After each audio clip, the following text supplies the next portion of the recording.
인천 연수구 송도에 있는 우리 아파트는 아내 한명자와 함께 15년을 살아온 보금자리였습니다.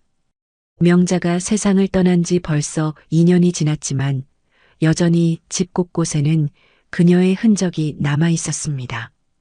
거실벽에 걸린 가족 사진들, 베란다에서 키우던 화분들, 부엌 식탁 위에 놓인 그녀가 즐겨 쓰던 찻잔까지 모든 것이 아내의 손길이 닿은 것들이었습니다.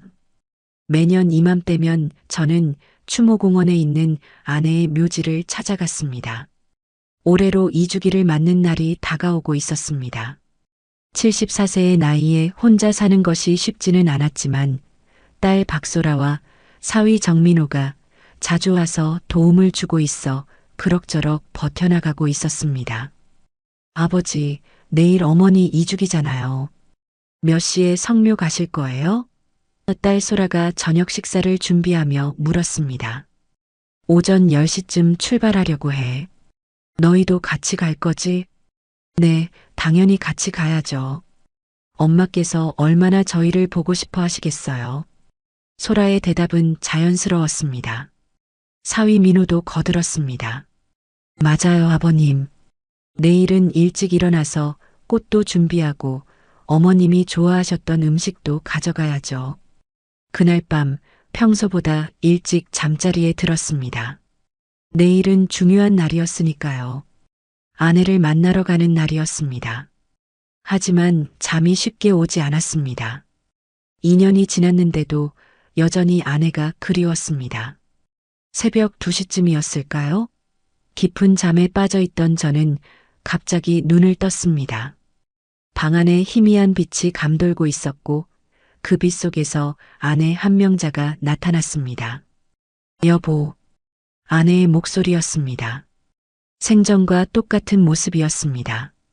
연한 파란색 한복을 입고 있었고 머리는 단정하게 빗어 넘겼습니다. 하지만 그녀의 표정에는 평소와 다른 걱정스러운 기색이 역력했습니다. 명자야? 정말 당신이야? 저는 믿을 수 없다는 표정으로 아내를 바라보았습니다. 아내는 제 침대 곁으로 다가와 앉았습니다. 그녀의 손은 차가웠지만 따뜻한 느낌이었습니다. 여보, 잘 들어요. 내일은 절대 무덤에 오면 안 돼요. 왜? 무슨 일이야? 당신을 보러 가는 건데. 당신이 무덤에 간 사이에 큰 일이 벌어질 거예요. 소라와 민호가, 그 아이들이. 아내의 목소리가 점점 희미해졌습니다. 저는 더 가까이 다가가려 했지만 아내의 모습이 흐릿해지기 시작했습니다. 뭐라고? 소라가 뭘 한다고? 조심해요. 믿지 말아요.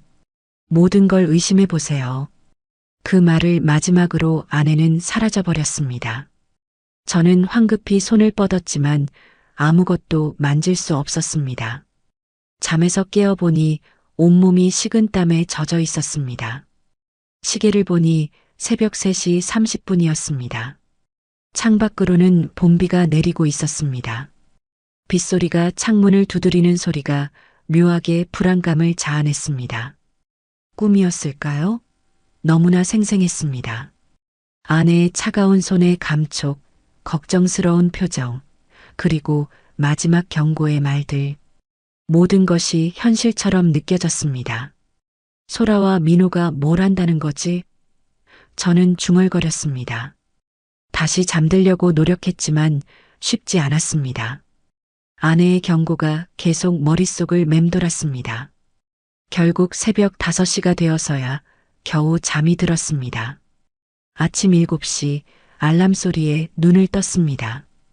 평소보다 몸이 무거웠고 머리가 띵했습니다. 하지만 오늘은 아내의 2주기, 성묘를 가야 하는 날이었습니다.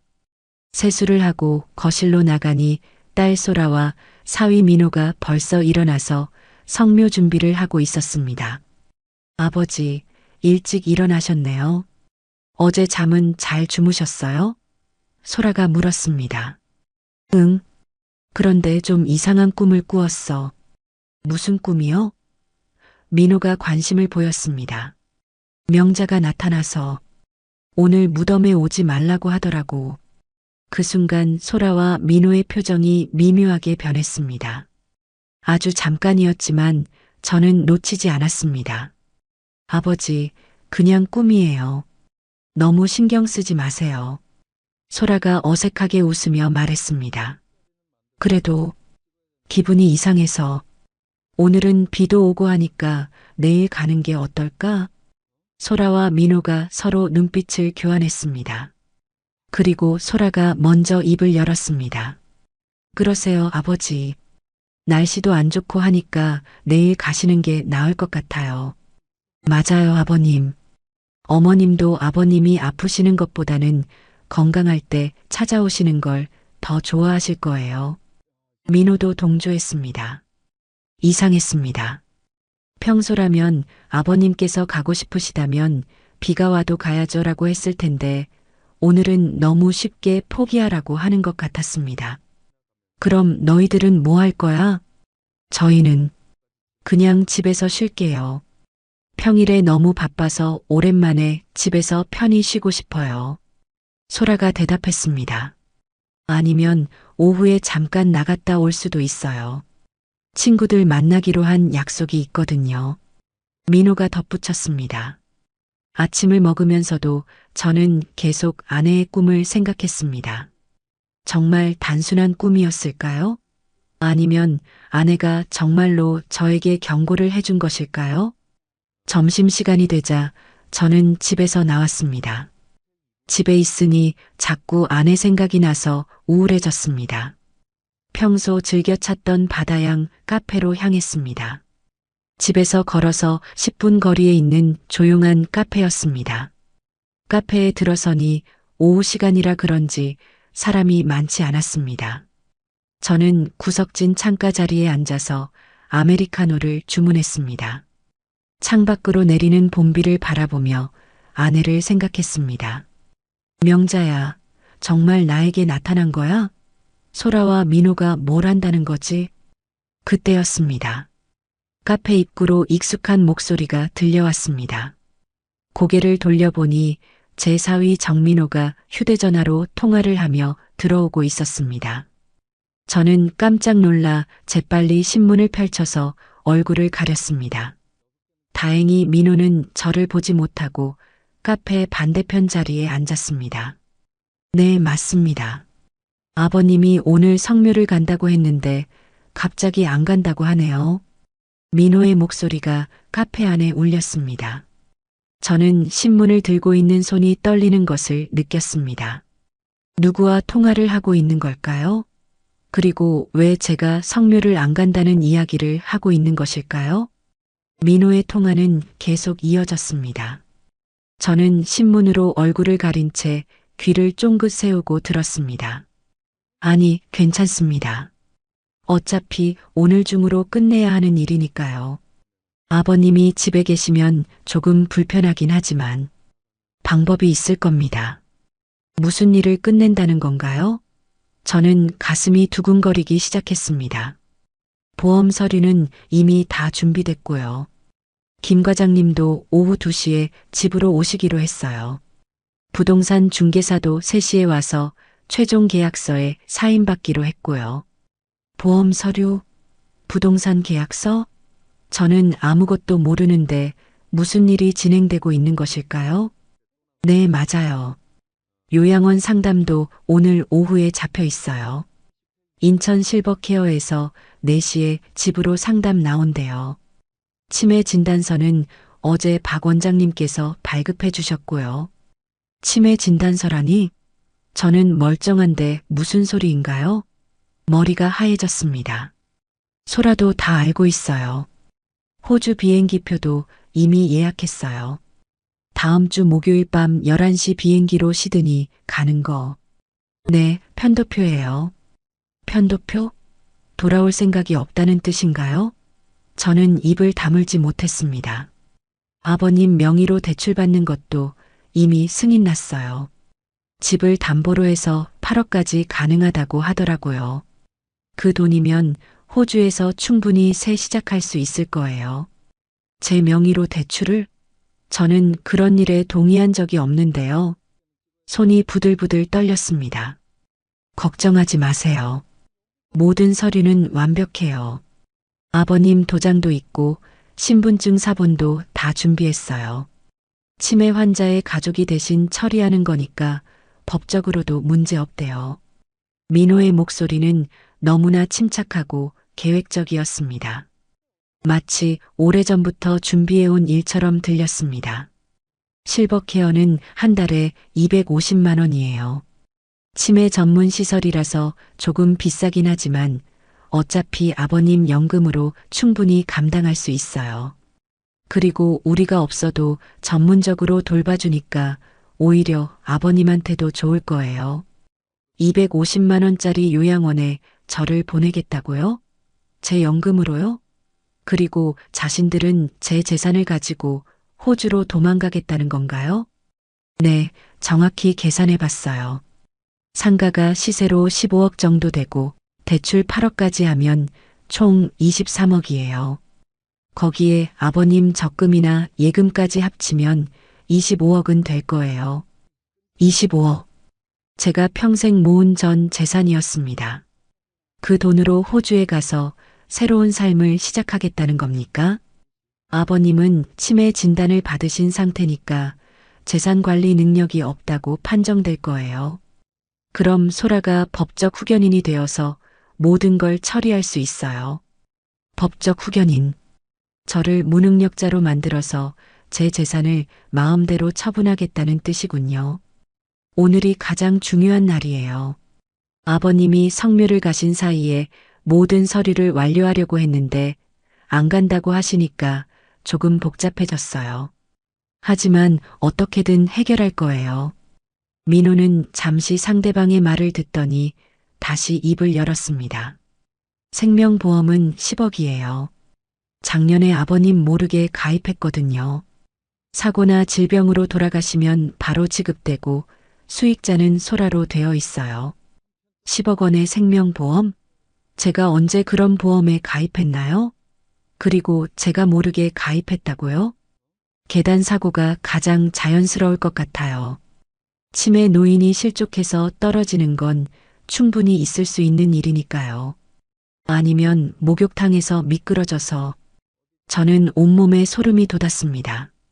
저를 사고로 위장해서 죽이려는 계획까지 세우고 있었던 것입니다. 소라한테 말해서 아버님을 밖으로 좀 보내달라고 할게요. 약국에 가달라고 하든지 은행 볼 일이 있다고 하든지 2~3시간만 집을 비워주시면 모든 게 끝날 거예요. 네, 내일 진짜로 성묘를 가시면 더 좋을 거예요. 그때 아예 요양원으로 바로 모시고 가는 거죠. 짐은 미리 다 빼놓고요. 저는 믿을 수가 없었습니다. 제 딸이, 그 착하다고 생각했던 딸이 사위와 함께 이런 계획을 세우고 있었다니. 지은이는 문제 없어요. 아직 어리고 할아버지만 생각하니까 진실을 모르거든요. 나중에 시간이 지나면 다 잊어버릴 거예요. 손녀 지은이까지. 그들은 지은이의 마음도 전혀 생각하지 않고 있었습니다. 통화를 마친 민호는 커피를 주문했습니다. 저는 최대한 몸을 낮추고 신문으로 얼굴을 가렸습니다. 다행히 민호는 저를 알아보지 못하고 커피를 마신 후 서둘러 나갔습니다. 민호가 나간 후에도 저는 한동안 그 자리에 앉아 있었습니다. 머릿속이 하얘졌습니다. 방금 들은 내용이 현실인지 꿈인지 구분이 안 되었습니다. 내 딸이, 소라가 정말로 나를 배신하고 있었던 것입니다. 그것도 이렇게 치밀하고 계획적으로. 그제서야 아내의 꿈이 이해되기 시작했습니다.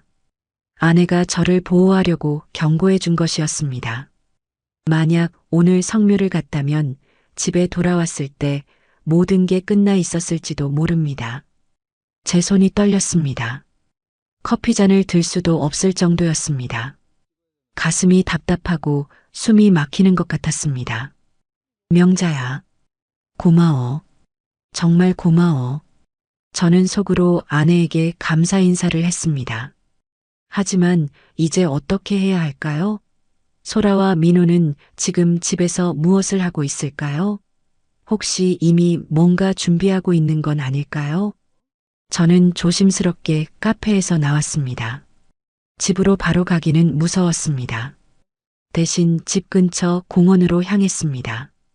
거기서 1시간 정도 시간을 보내며 생각을 정리해야 했습니다. 공원 벤치에 앉아서 민호의 통화 내용을 다시 떠올려 봤습니다. 치매 진단서, 요양원, 부동산 계약, 호주 이민, 25억 원의 재산, 그리고 10억 원의 생명보험. 모든 것이 치밀하게 계획되어 있었습니다. 그들은 언제부터 이런 계획을 세웠던 것일까요? 혹시 아내가 살아있을 때부터였을까요? 갑자기 무서운 생각이 들었습니다. 아내의 죽음도 정말 자연사였을까요? 당뇨 합병증이라고 했지만, 혹시, 아니에요. 그럴 리는 없어요. 아무리 그래도 그 정도는 아니겠죠. 하지만 의심이 한번 들기 시작하니 모든 것이 의심스러워졌습니다. 시계를 보니 오후 1시 30분이었습니다. 민호 말로는 2시에 보험회사 직원이, 3시에 부동산 중개사가, 4시에 요양원 상담사가 집에 온다고 했습니다. 저는 결심했습니다. 집으로 돌아가서 평소와 다름없이 행동하되 그들의 움직임을 유심히 지켜보겠다고. 하지만 그 전에 확인해야 할 것이 있었습니다. 아내가 남긴 것들 중에 혹시 단서가 있을지도 모르니까요. 오후 1시 45분, 저는 조심스럽게 집으로 향했습니다. 평소와 다름없이 행동해야 했지만 가슴은 두근거렸습니다. 현관문 앞에서 잠시 멈춰서서 깊은 숨을 들이쉬었습니다. 열쇠로 문을 열고 들어가니 거실에서 소라와 민호가 서류를 펼쳐놓고 뭔가 열심히 작업하고 있었습니다. 제가 들어오자 그들은 재빨리 서류들을 치웠습니다. 아버지, 어디 다녀오셨어요? 소라가 밝게 웃으며 물었습니다. 응, 답답해서 공원에 다녀왔어. 저는 최대한 자연스럽게 대답했습니다. 그러셨군요. 점심은 드셨어요? 아니, 별로 먹고 싶지 않더라고. 민호가 걱정스러운 표정을 지었습니다. 아버님, 식사를 거르시면 안 되죠. 건강이 나빠지실 거예요. 건강이라. 저는 속으로 비웃었습니다. 내 건강을 걱정하는 척하면서 실제로는 나를 죽일 계획을 세우고 있으면서 말이에요. 괜찮다. 저녁 때 먹을게. 저는 제 방으로 들어갔습니다. 하지만 문을 완전히 닫지는 않았습니다. 조금 열어둔 채로 그들의 대화를 엿들을 수 있도록 했습니다. 여보, 아버님이 계속 집에 계시면 어떻게 해? 소라의 목소리가 들렸습니다. 괜찮아. 2시에 보험회사 사람 오기 전에 밖으로 보내면 돼. 어떻게? 은행에 볼 일이 있다고 하든지, 아니면 약국에 가서 소화제 좀 사달라고 하든지. 잠시 후 소라가 제 방문을 똑똑 두드렸습니다. 아버지, 죄송한데 부탁이 하나 있어요. 뭔데?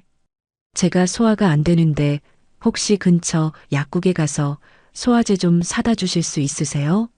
저희는 오후에 중요한 전화를 받아야 해서 집을 비울 수가 없어요. 정말 예상했던 대로였습니다. 저는 잠시 고민하는 척 했습니다. 지금 가야 하나? 좀 피곤한데. 네, 지금 너무 아파서요. 30분만 나갔다 오시면 돼요. 그럼 갔다 올게. 저는 일부러 순순히 응했습니다. 그들이 제가 없는 사이에 무엇을 하는지 확인하고 싶었거든요. 집을 나서면서 저는 1층 주차장에 있는 제 차로 향했습니다. 하지만 차를 타고 멀리 가지는 않았습니다. 대신 아파트 단지 내 다른 동 주차장에 차를 숨겨두고 도보로 우리 아파트로 돌아왔습니다. 우리 집은 12층이었습니다.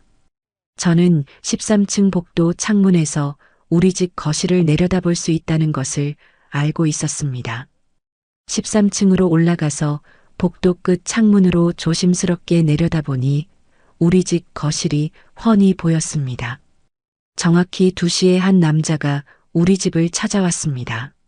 40대 후반으로 보이는 정장을 입은 남자였습니다.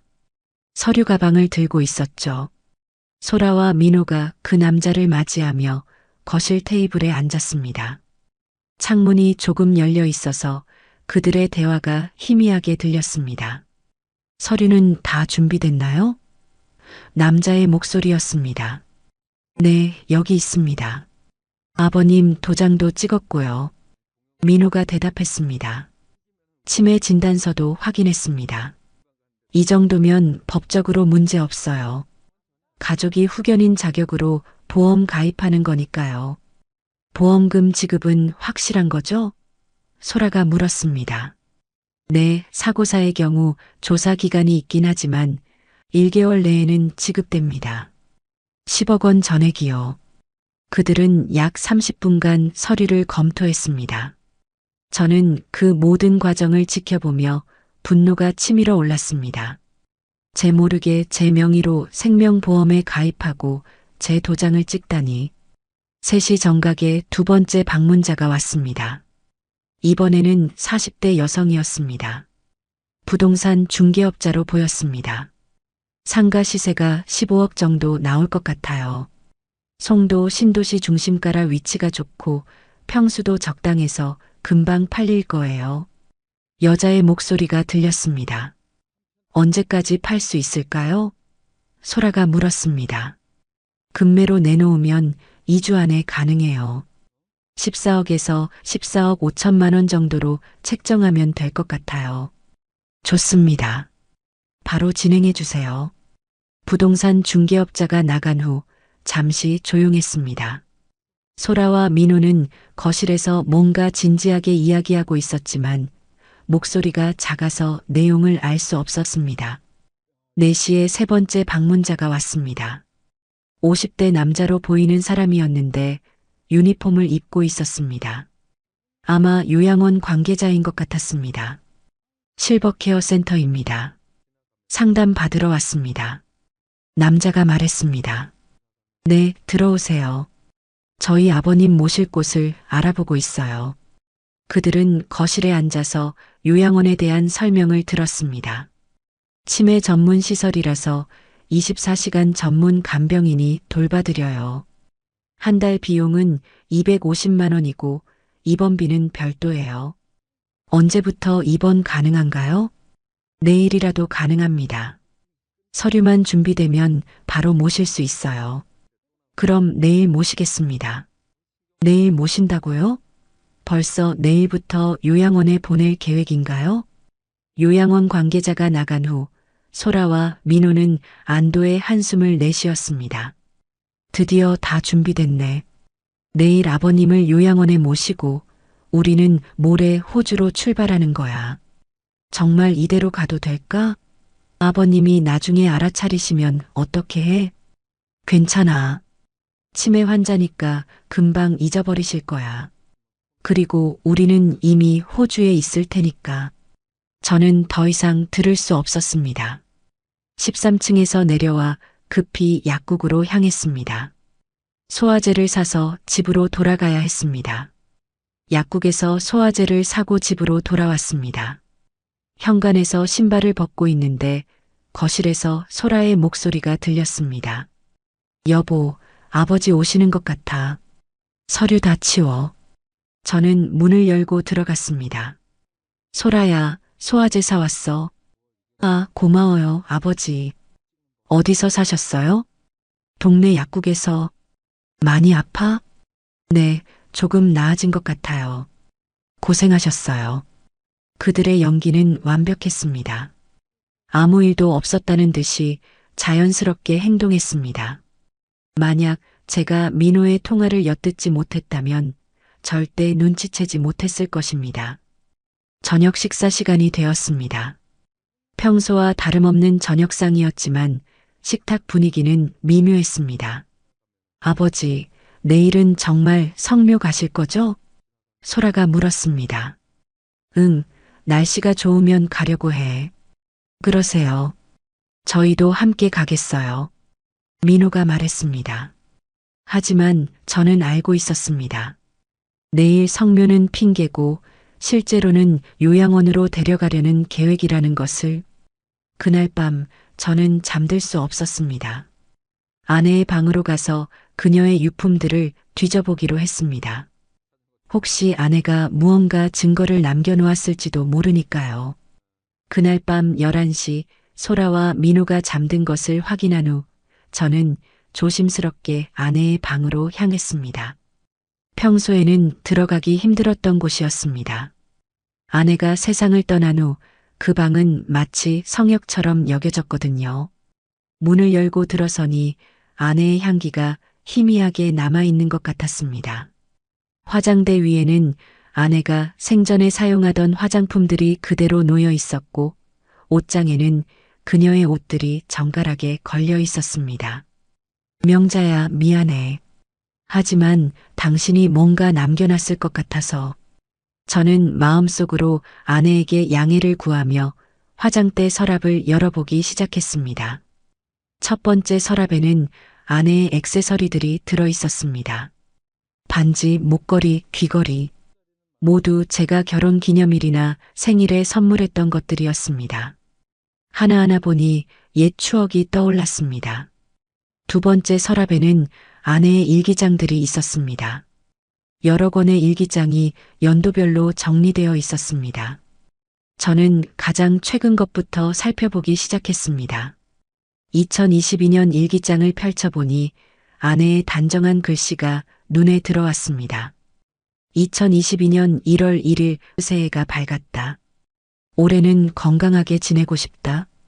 요즘 당뇨가 잘 안 잡히는 것이 걱정이다. 2022년 2월 14일 병원에서 혈당 수치가 많이 올랐다고 한다. 남편한테는 아직 말하지 않았다. 걱정시키고 싶지 않아서. 2월부터 아내의 일기에는 병에 대한 걱정이 자주 등장했습니다. 하지만 3월부터는 다른 내용들이 나타나기 시작했습니다. 2022년 3월 10일 소라가 내 통장을 가져갔다. 병원비를 지불하기 위해서라고 했는데 금액이 너무 큰 것 같다. 병원에서 받은 영수증과 맞지 않는다. 2022년 3월 15일 민호가 내 도장을 빌려달라고 했다. 보험 서류 때문이라고 했는데 내가 새로 가입하는 보험이 있나? 아내는 이미 그때부터 의심하고 있었던 것입니다. 2022년 4월 2일 이상하다. 의사 선생님이 처방해 주신 당뇨약과 집에서 먹는 약이 다른 것 같다. 민호가 약을 관리해 주고 있는데 혹시 실수로 바뀐 건 아닐까? 2022년 4월 20일 통장에서 돈이 계속 빠져나간다. 병원비라고 하지만 실제 병원비보다 훨씬 많은 돈이 사라지고 있다. 남편에게 말해야 할까? 하지만 충격받을 것 같아서. 아내의 일기를 읽으며 저는 눈물이 났습니다. 아내는 혼자서 이 모든 것을 알고 있었으면서도 저를 걱정해서 말하지 못했던 것입니다. 2022년 5월 5일 오늘 우연히 소라와 민호의 대화를 들었다. 언제까지 이런 식으로 해야 하나라는 말을 했다. 내가 빨리 죽기를 바라고 있는 것 같다. 너무 무섭다. 2022년 6월 1일 결심했다. 모든 것을 기록으로 남기기로 했다.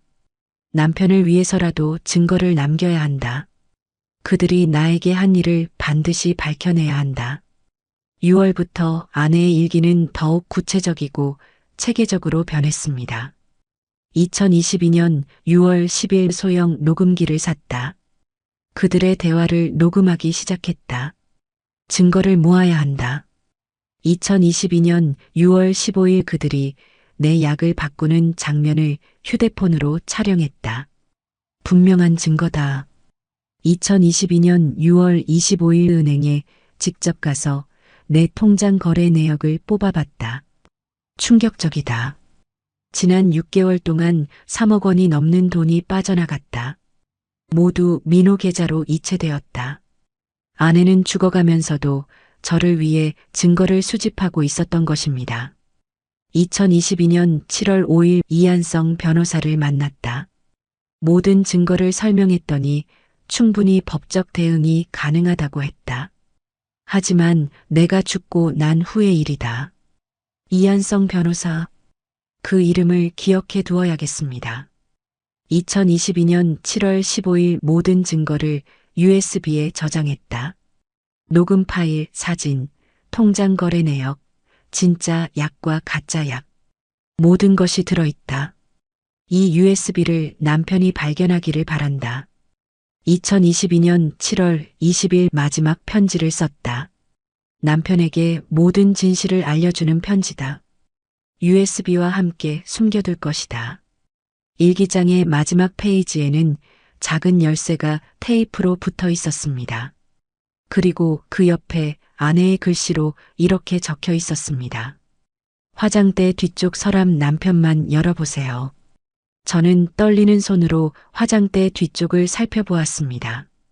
평소에는 보이지 않는 작은 서랍이 있었습니다. 열쇠를 넣어보니 딱 맞았습니다. 서랍을 열자 USB 메모리 하나와 봉투 3개가 들어 있었습니다. 첫 번째 봉투에는 진짜 약이라고 적혀 있었고 병원에서 처방받은 당뇨약이 들어 있었습니다. 두 번째 봉투에는 가짜 약이라고 적혀 있었고 소라와 민호가 바꿔치기한 일반 비타민이 들어 있었습니다. 세 번째 봉투에는 사진들이 들어 있었습니다. 민호가 약통을 바꾸는 장면, 소라가 통장을 들고 은행에 가는 모습, 둘이 제 서재에서 서류를 뒤지는 장면까지 모든 것이 생생하게 찍혀 있었습니다. 마지막으로 USB를 컴퓨터에 연결했습니다. 여러 개의 폴더가 있었습니다.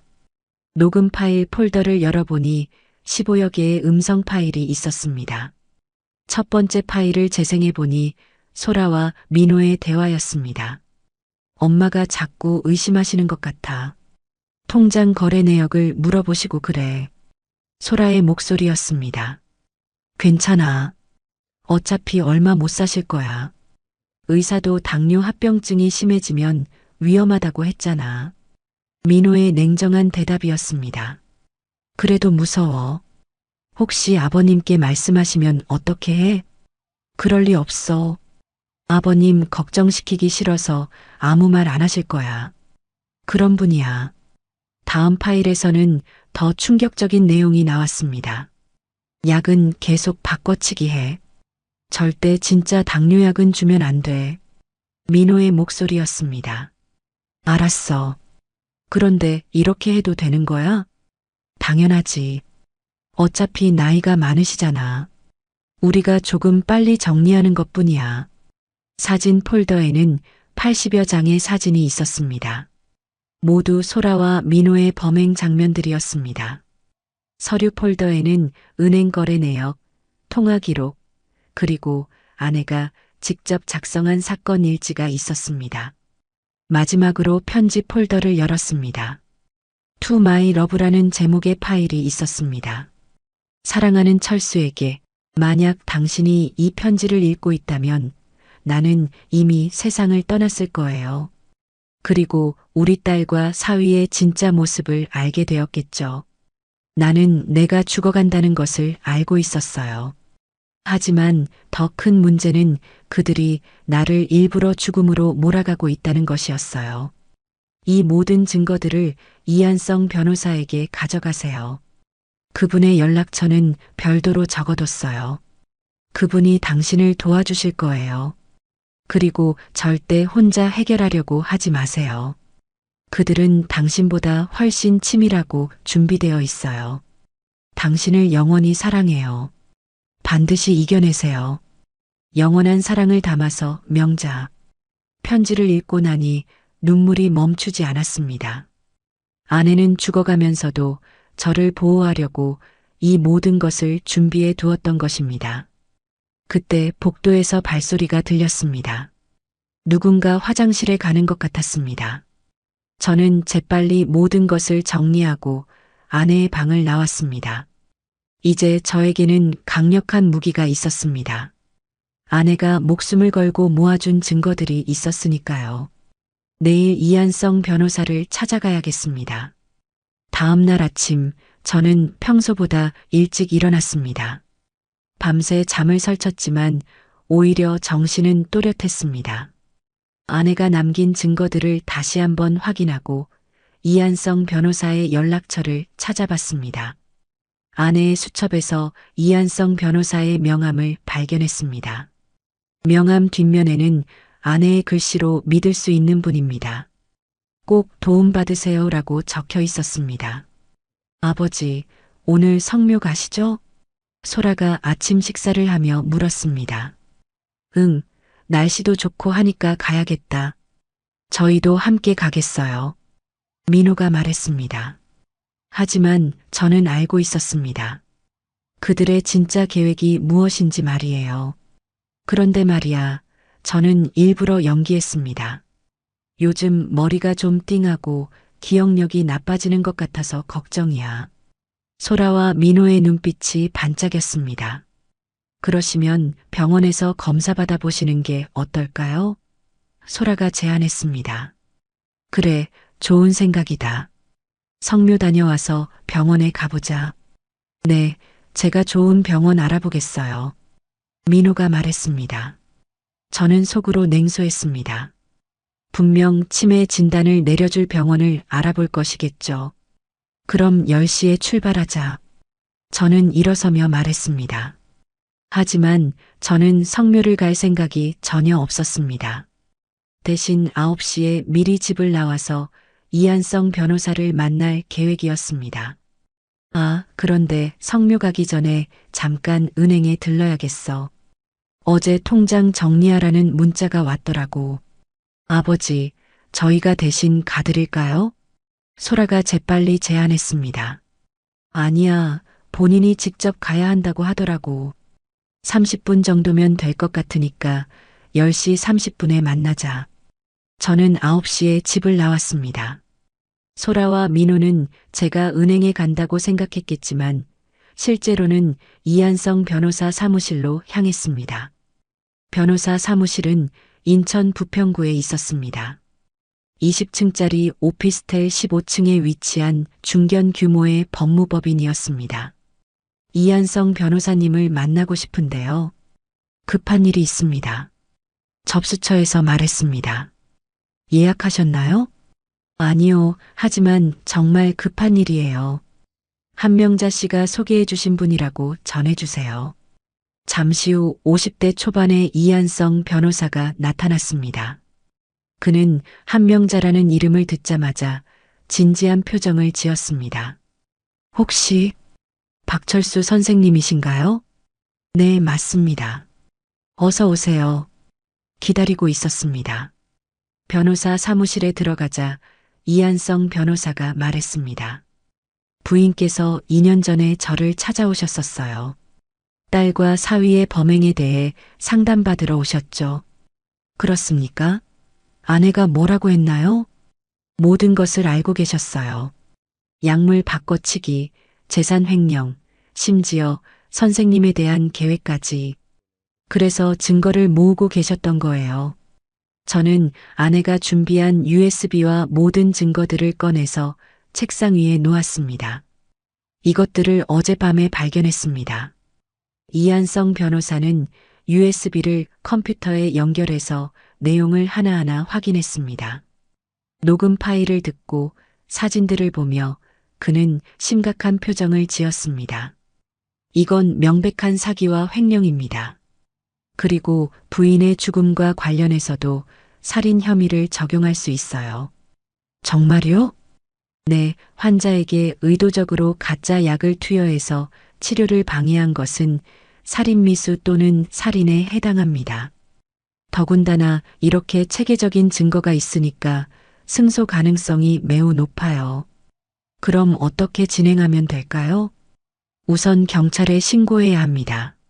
하지만 그 전에 더 확실한 증거를 확보하는 게 좋겠어요. 현행범으로 잡으면 더 유리하거든요. 이한성 변호사는 김대수 탐정의 명함을 건네주었습니다. 이분은 이런 사건의 전문가예요. 가족 간 재산 갈취 사건을 많이 다뤄보셨어요. 함께 작업하시면 더 완벽한 증거를 모을 수 있을 거예요. 지금 연락할 수 있을까요? 네, 연락해 보겠습니다. 30분 후 김대수 탐정이 변호사 사무실로 왔습니다. 40대 후반의 탐정은 날카로운 눈빛을 가진 사람이었습니다. 박 선생님, 부인께서 정말 대단한 분이셨네요. 탐정이 증거들을 보며 감탄했습니다. 이런 완벽한 증거는 처음 봅니다. 하지만 아직 부족한 부분이 있어요. 어떤 부분인가요? 딸 부부의 현재 계획에 대한 더 구체적인 증거가 필요해요. 예를 들어 호주 이민 계획, 해외 계좌 개설, 요양원 입원 계획 등등. 어떻게 그런 증거를 구할 수 있을까요? 직접 자백을 받아내는 거죠. 함정을 파서 그들이 스스로 모든 걸 털어놓게 만드는 겁니다. 이한성 변호사가 말했습니다. 그 방법이 가장 확실해요. 특히 선생님이 모든 걸 알고 있다는 사실을 모르게 하면서 자백을 받아내면 완벽한 증거가 될 거예요. 어떻게 그런 상황을 만들 수 있을까요? 김대수 탐정이 설명했습니다. 우선 오늘 성묘를 가지 마세요. 대신 집에서 기다리고 계시면서 그들의 행동을 관찰하세요. 분명 뭔가 수상한 일을 할 거예요. 그리고 내일이나 모레쯤 가족회의를 제안하세요. 재산 정리에 대해 이야기하고 싶다고 하시면서요. 이한성 변호사가 덧붙였습니다. 그들이 경계하지 않을까요? 오히려 좋아할 거예요. 선생님이 자발적으로 재산을 넘기겠다고 하는 거니까요. 그때 몰래 녹음하면서 대화를 유도하는 거죠. 김대수 탐정이 작은 녹음기를 꺼냈습니다. 이걸 사용하세요. 아주 작아서 들키지 않을 거예요. 그리고 제가 미리 집 주변에서 대기하고 있겠습니다. 혹시 위험하지는 않을까요? 저는 걱정됐습니다. 걱정하지 마세요. 저희가 모든 걸 준비해 놓고 있을 거예요. 선생님은 평소처럼 행동하시면 됩니다. 시계를 보니 10시 20분이었습니다. 소라와 민호가 기다리고 있을 시간이었습니다. 지금 집으로 돌아가서 성묘를 못 가겠다고 하세요. 몸이 안 좋다고 하시면서요. 이한성 변호사가 조언했습니다. 그럼 내일 작전을 실행하는 건가요? 네, 내일 저녁에 가족 식사를 제안하세요.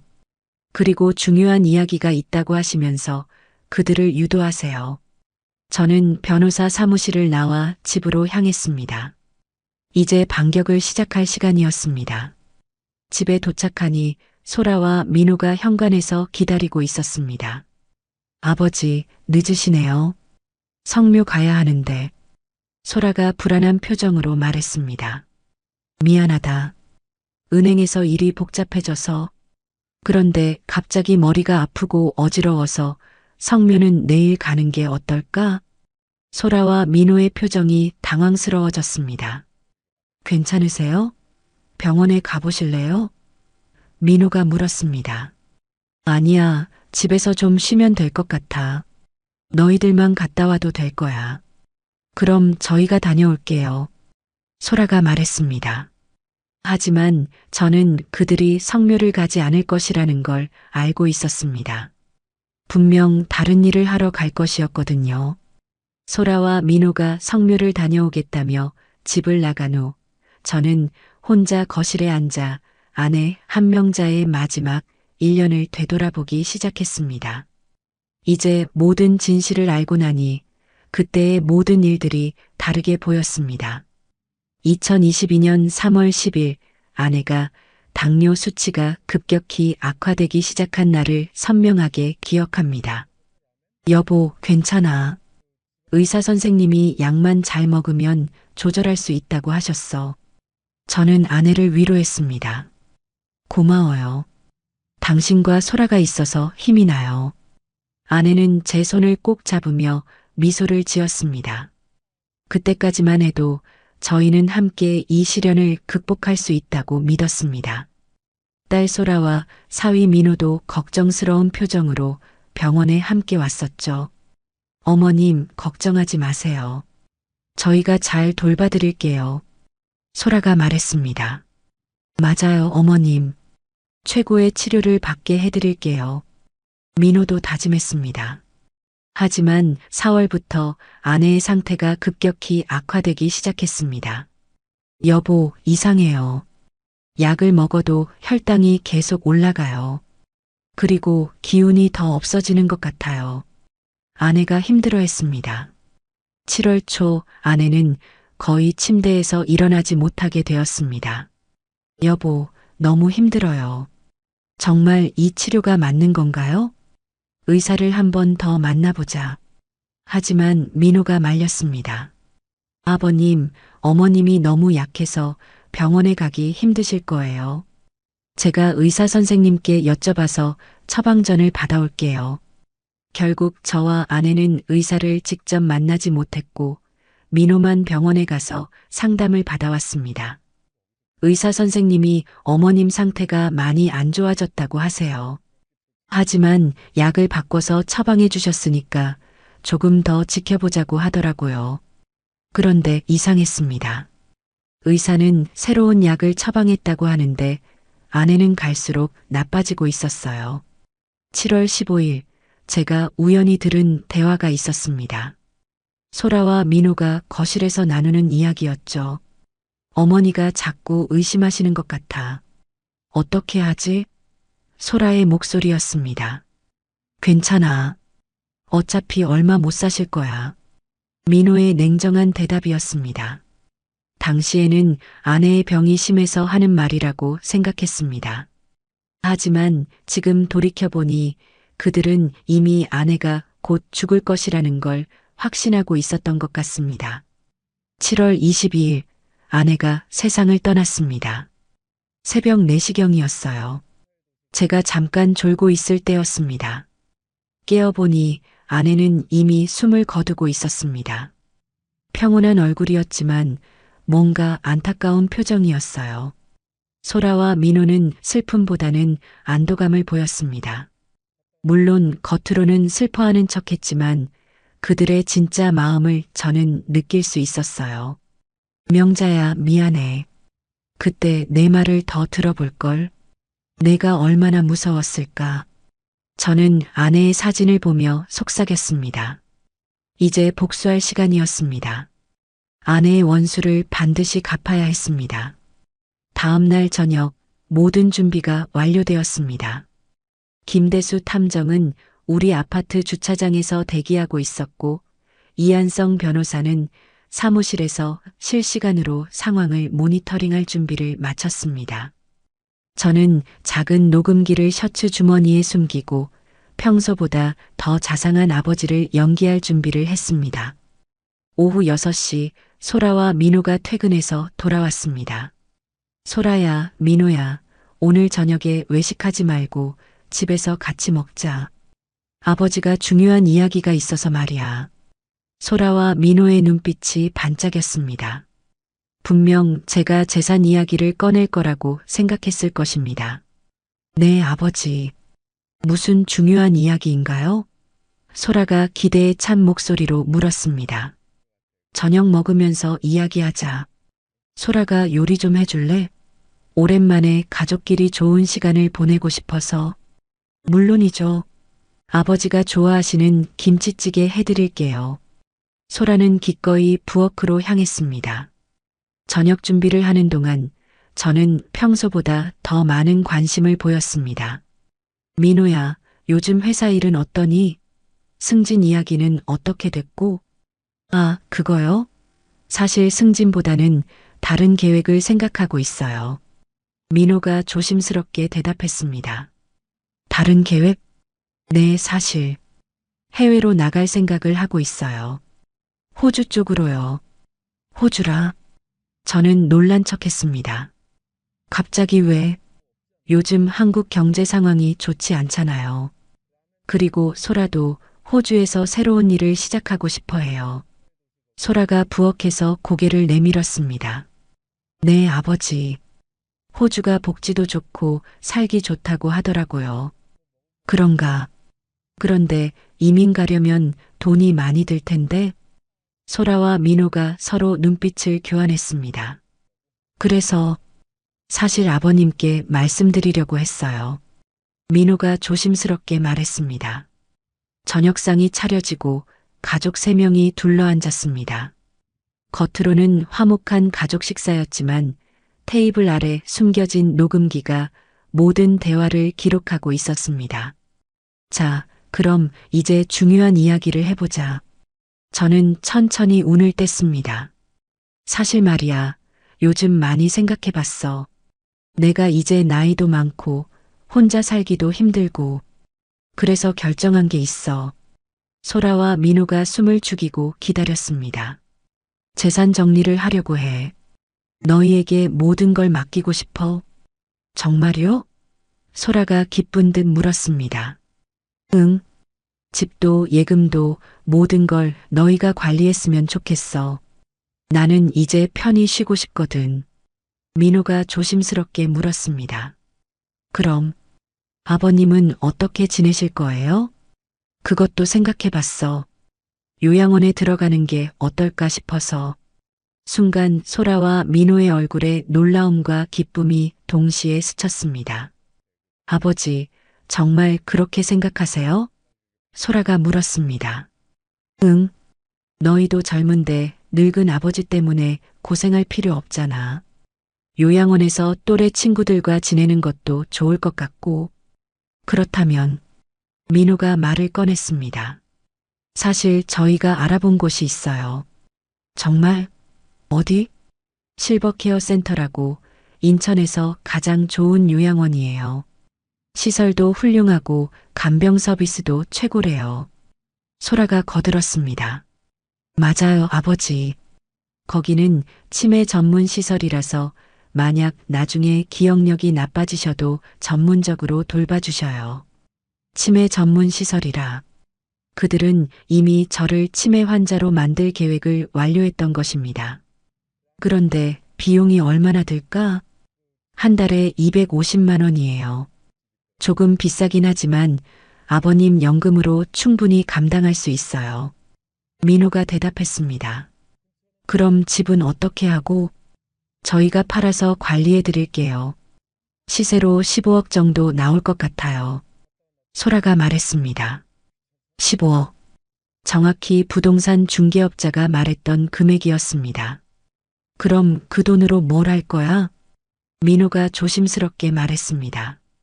일부는 아버님 요양비로 쓰고 나머지는 저희가 호주에서 새로운 사업을 시작하는데 쓰려고 해요. 호주에서 사업을? 네, 한식당을 할 생각이에요. 한국 음식이 인기가 많다고 하더라고요. 소라가 설명했습니다. 그런데 나는 언제까지 한국에 있는 거야? 저희가 정착할 때까지요. 1, 2년 정도? 민호가 대답했습니다. 저는 더 자극해보기로 했습니다. 그런데 말이야, 혹시 너희 어머니 일과 관련해서 이상한 점은 없었니? 순간 식탁의 분위기가 차가워졌습니다. 무슨 말씀이세요? 소라가 경계하는 목소리로 물었습니다. 별건 아니고 어머니가 마지막에 약 이야기를 하더라고. 뭔가 이상하다고. 민호가 급하게 말했습니다. 아버님, 어머님은 병이 심해서 헛소리를 하셨던 거예요. 헛소리라고? 그런데 어머니가 꿈에 나타나서 자꾸 경고하시는데. 아버님, 그런 말씀은 하지 마세요. 소라의 목소리에 짜증이 섞여 있었습니다. 왜? 뭐가 문제야? 소라가 갑자기 감정적으로 나왔습니다. 저희가 얼마나 엄마를 잘 돌봤는데요. 밤낮으로 간병하고 약도 챙겨드리고 병원비도 다 저희가 냈는데. 그래, 너희가 고생 많이 했지. 그런데 저는 결정적인 질문을 던졌습니다. 혹시 어머니 약을 바꾼 적은 없니? 완전한 침묵이 흘렀습니다. 소라와 민호는 창백한 표정으로 서로를 바라봤습니다. 뭐? 무슨 말씀이세요? 민호가 떨리는 목소리로 물었습니다. 어머니 방에서 이상한 걸 발견했거든. 의사가 처방한 약과 다른 약들이 따로 보관되어 있더라고. 소라가 벌떡 일어섰습니다. 그런 것들은 저희가 정리해 드릴게요. 아버지가 혼란스러워 하실 필요 없어요. 혼란스럽다고? 내가 왜 혼란스러워? 민호가 끼어들었습니다. 아버님, 솔직히 말씀드릴게요. 아버님이 요즘 기억력이 많이 나빠지셨어요. 기억력이 나빠졌다고? 네, 같은 말을 반복하시고 없는 일을 있다고 하시고 소라가 말했습니다. 그럼 이것도 없는 일이야? 저는 주머니에서 작은 USB를 꺼내 테이블 위에 올려놓았습니다. 이게 뭔데요? 민호가 불안한 표정으로 물었습니다. 어머니가 남긴 거야. 여기에 모든 게 들어있어. 너희가 약을 바꿔치기 한 것도, 통장에서 돈을 빼돌린 것도, 모든 대화를 녹음한 것도. 소라와 민호의 얼굴이 창백해졌습니다. 그리고 호주직 구입한 것도 알고 있어. 내 명의로 대출 신청한 것도 알고 있고, 생명보험 10억 원까지도. 소라가 갑자기 공격적으로 나왔습니다. 그래서 어쩌실 거예요? 신고하실 거예요? 왜? 뭔가 잘못한 게 있나? 잘못한 게 있긴요. 소라가 소리를 질렀습니다. 어머님도 어차피 오래 못 사실 뿐이었어요. 병원비만 계속 들어가고. 소라야. 민호가 소라를 말렸습니다. 하지만 소라는 멈추지 않았습니다. 맞아요. 저희가 약을 바꿨어요. 어차피 효과 없는 당뇨약 대신 비타민을 드린 거예요. 그게 뭐 어떻다는 거예요? 이 미친 여자야. 민호가 소라의 입을 막으려 했지만 이미 늦었습니다. 모든 것이 녹음되고 있었으니까요. 네, 맞아요. 저희가 다 계획한 거예요. 소라가 히스테리컬하게 소리쳤습니다. 어머님 약도 바꿨고 돈도 빼돌렸어요. 그런데 그게 뭐 어떻다는 거예요? 어차피 다 저희 거 아니에요? 소라, 제발 그만해. 민호가 필사적으로 말렸지만 이미 걷잡을 수 없는 상황이었습니다. 뭘 그만해요? 이제 다 들켰는데. 소라는 완전히 이성을 잃은 상태였습니다. 아버지도 마찬가지예요. 요양원에 보내고 저희는 호주로 갈 거예요. 저는 천천히 일어났습니다. 온몸이 떨렸지만 목소리는 차분했습니다. 그럼 너희가 정말로 명자를 죽인 거구나. 민호가 절망적인 표정으로 고개를 떨어뜨렸습니다. 아버님, 저희가 그런 의도는 아니었어요. 의도가 아니었다고? 그럼 뭔데? 소라가 완전히 포기한 듯 말했습니다. 어차피 오래 못 사실 뿐이었어요. 의사도 당뇨 합병증이 심하다고 했잖아요. 저희는 그냥 조금 빨리 정리한 것 뿐이에요. 그때 현관문 벨이 울렸습니다. 저는 문을 열었고 이한성 변호사와 김대수 탐정, 그리고 경찰들이 들어왔습니다. 박소라 씨, 정민호 씨 체포합니다. 경찰관이 선언했습니다. 사기, 횡령, 그리고 살인 혐의로 수사를 받으셔야 합니다. 수갑이 채워지면서 소라는 마지막까지 소리를 질렀습니다. 이게 다 뭐예요? 저희가 뭘 잘못했다는 거예요? 부모 재산 물려받는 게 죄예요? 하지만 민호는 조용했습니다. 체포되면서 저를 바라보며 말했습니다. 아버님, 정말 죄송합니다. 어머님께도 정말 죄송합니다. 경찰이 그들을 데려간 후 집은 조용해졌습니다. 저는 아내의 사진을 바라보며 속삭였습니다. 여보, 이제 됐어. 당신 원수를 갚았어. 3개월이 지나 재판이 시작되었습니다. 법정은 많은 사람들로 가득 찼습니다. 언론의 관심도 컸습니다. 딸이 친어머니를 독살한 충격적인 사건이라는 제목으로 연일 보도되었거든요. 저는 증인석에 서서 그동안의 일들을 차근차근 증언했습니다. 피고인들은 제 아내의 당뇨약을 일반 비타민으로 바꿔치기 하여 의도적으로 치료를 방해했습니다. 그 결과 아내는 적절한 치료를 받지 못하고 생을 마감했습니다. 검사가 아내가 준비한 모든 증거들을 제시했습니다. USB의 내용들, 녹음 파일들, 사진들, 그리고 마지막 저녁의 자백 장면까지 모든 것이 법정에 공개되었습니다. 김대수 탐정이 증인으로 나와 추가 조사 결과를 발표했습니다. 피고인들은 12개월 동안 체계적으로 피해자의 재산을 횡령했습니다. 총 금액은 12억 원에 달합니다.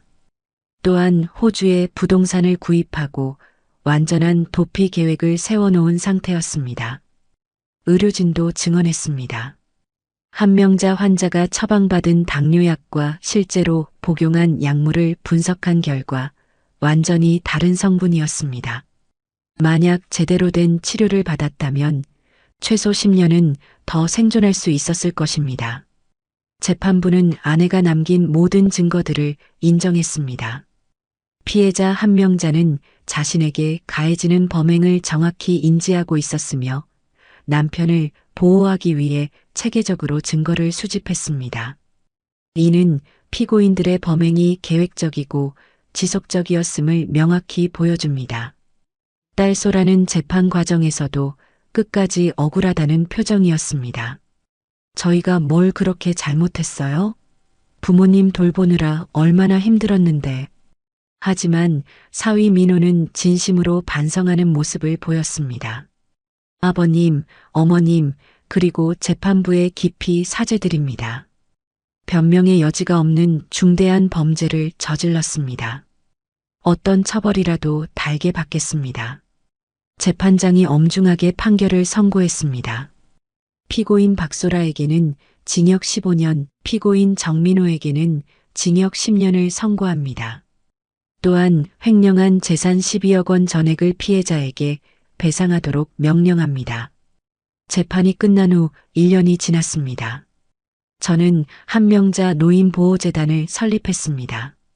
되찾은 재산과 제 개인 재산을 합쳐서 만든 재단이었습니다.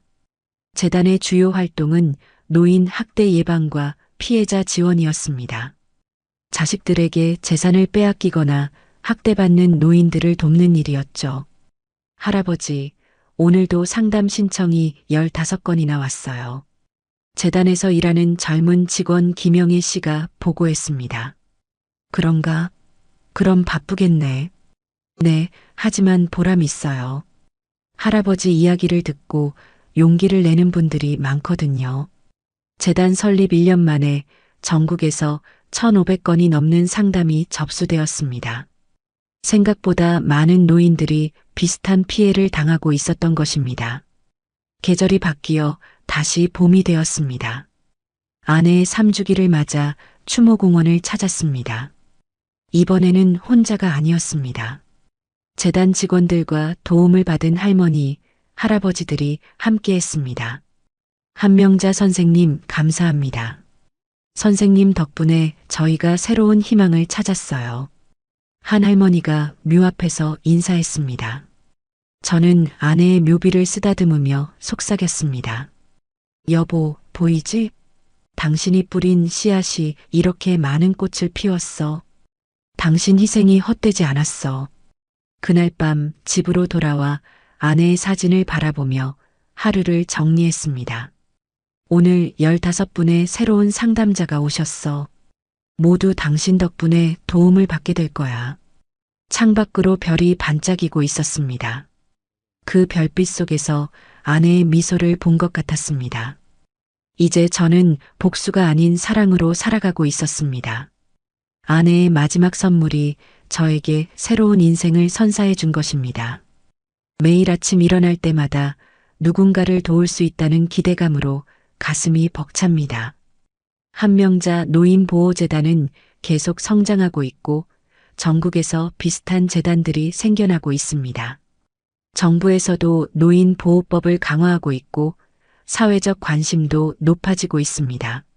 아내의 사랑이 만들어낸 작은 기적들이 세상을 조금씩 변화시키고 있는 것입니다. 어둠 속에서도 희망의 빛은 꺼지지 않습니다. 아내 한명자가 보여준 마지막 사랑처럼 진정한 사랑은 죽음을 넘어서도 계속되는 것입니다. 그리고 그 사랑은 이제 수많은 노인들에게 희망과 용기를 주는 빛이 되어 세상을 밝히고 있습니다. 여러분, 오늘 이야기 어떠셨나요?